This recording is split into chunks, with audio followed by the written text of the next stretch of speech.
සෑහෙන කාලෙකින් YouTube එකට වීඩියෝ එකක් දාන්න බලනවා ලෝන් වීඩියෝ එකක්. ඉතින් මං ආවා අද අපේ වෙලේ සුදුවයි කොරටුවට. සුදුවයි තින්න ඉතින් අන්න රයා වෙත්ති මොනවද කරනවා. පොඩ්ඩක් ගිහිල්ලා බලමු මොනවද කරන්න කියලා.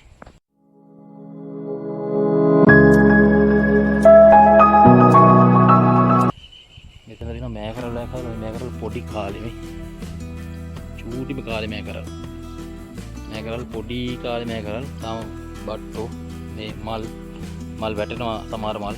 මෙතන තියෙනවා මඤ්ඤොක්කා. ඊට පස්සේ පුවක් ගස් තියෙනවා. මෙතන තියෙනවා කුරුදු ගහක්. කුරුදු ගහ කියන්නේ කපන සයිස් එකේ නෑ, කුරුදු ගෙඩිත් හැදිලා තියෙනවා. කුරුදු ගෙඩි.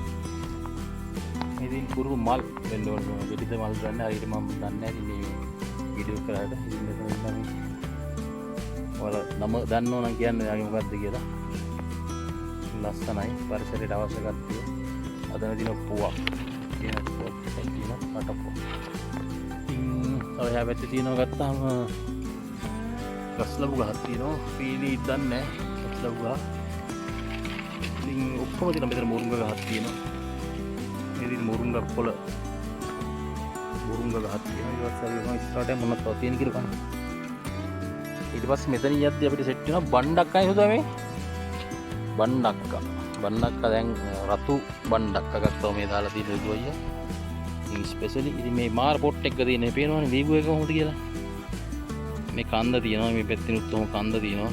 අර කන්ද සුදු අය ඉන්නවා ලාවට පේනවා අරට ඇතින්. කතරමුග ගහ අස්සෙන් පේනවා. ඉතින් කතරමුග ගහ අපේ ගෙදරට ගිහලා කියද්දි මේක ඇත්තම හොඳයි. මේක දැන් ඔයාලා මේ කතරබුරුංගා කියන්නේ කටේ තුවාල ඇවිල්ලා තියෙනවා නම් ඒ වගේ දේවල් වලට මේක හොඳයි. බුලත් පිට කාලා තුවාලේ මේවට නිකන් උස්සෙන්ට මේවට මේ වගේ කිරි හොදි හදලා කන්නත් පුළුවන්, සම්බෝල හදලා කන්නත් පුළුවන්. ඉතින් මේ තමයි කතරබුරුංගා ගහ. මෙතන තියෙනවා නිකන් අර නෝමල් බණ්ඩක් එකක් මේ පැත්තේ. ඉතින් බණ්ඩක් එකත් එක්ක මෙතන දාලා තියෙන පොඩි වගාව. මොකක්ද දන්නේ පිදුරු දාලා තියෙන්නේ. සුදුයි මොනවද කහ. හරි මේ ඉන්නේ සුදු අයියා. ඉතින් ඇත්තටම ආදරණීය චරිතයක්. ඇත්තම කිව්වොත් එහෙම මේ ලංකාවේ අපේ හොඳම සේවයක් කරපු චරිතයක් තමයි මේ. දැන් ඉතින් ඇත්තම විශ්‍රාම ගිහිල්ලා එයා යාගේ පෞඩි වැඩක් කරගෙන ඉන්නවා අතලේ. ඉතින් මේ දින යාගේ වැඩ තමයි මේ ඔක්කොම. මේ ඔක්කොම යාගේ වැඩ. කවුරුත් ඇවිල්ලා උදව් කරන්නේ නැහැ. කියන්නේ උදව් කරන්න අවශ්‍ය නැහැ. මොකද එයා තනියෙන් ඒ වැඩ ටික අවශ්‍ය වෙලාවට අවශ්‍ය විදිහට කරනවා. ඉතින් අනික් කට්ටිය වෙනද මේ වෙල් වැඩ කරලා තියෙනවා. වෙල් වල සමහර තැන් වල ගොයන් තියෙන, සමහර තැන් වල තාම ඇවිල්ලා නැහැ. පේනවා ඇතිනේ මේ වීඩියෝ එකේම. ඉතින් තියෙන්නේ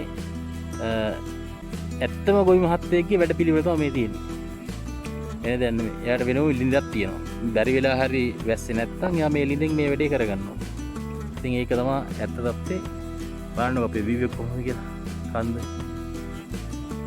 මෙහෙම විවේක තමයි අපි ජීවත් වෙන්නේ. එහෙනම් ජය වේවා. වීඩියෝ එකකින් හමු වෙමු.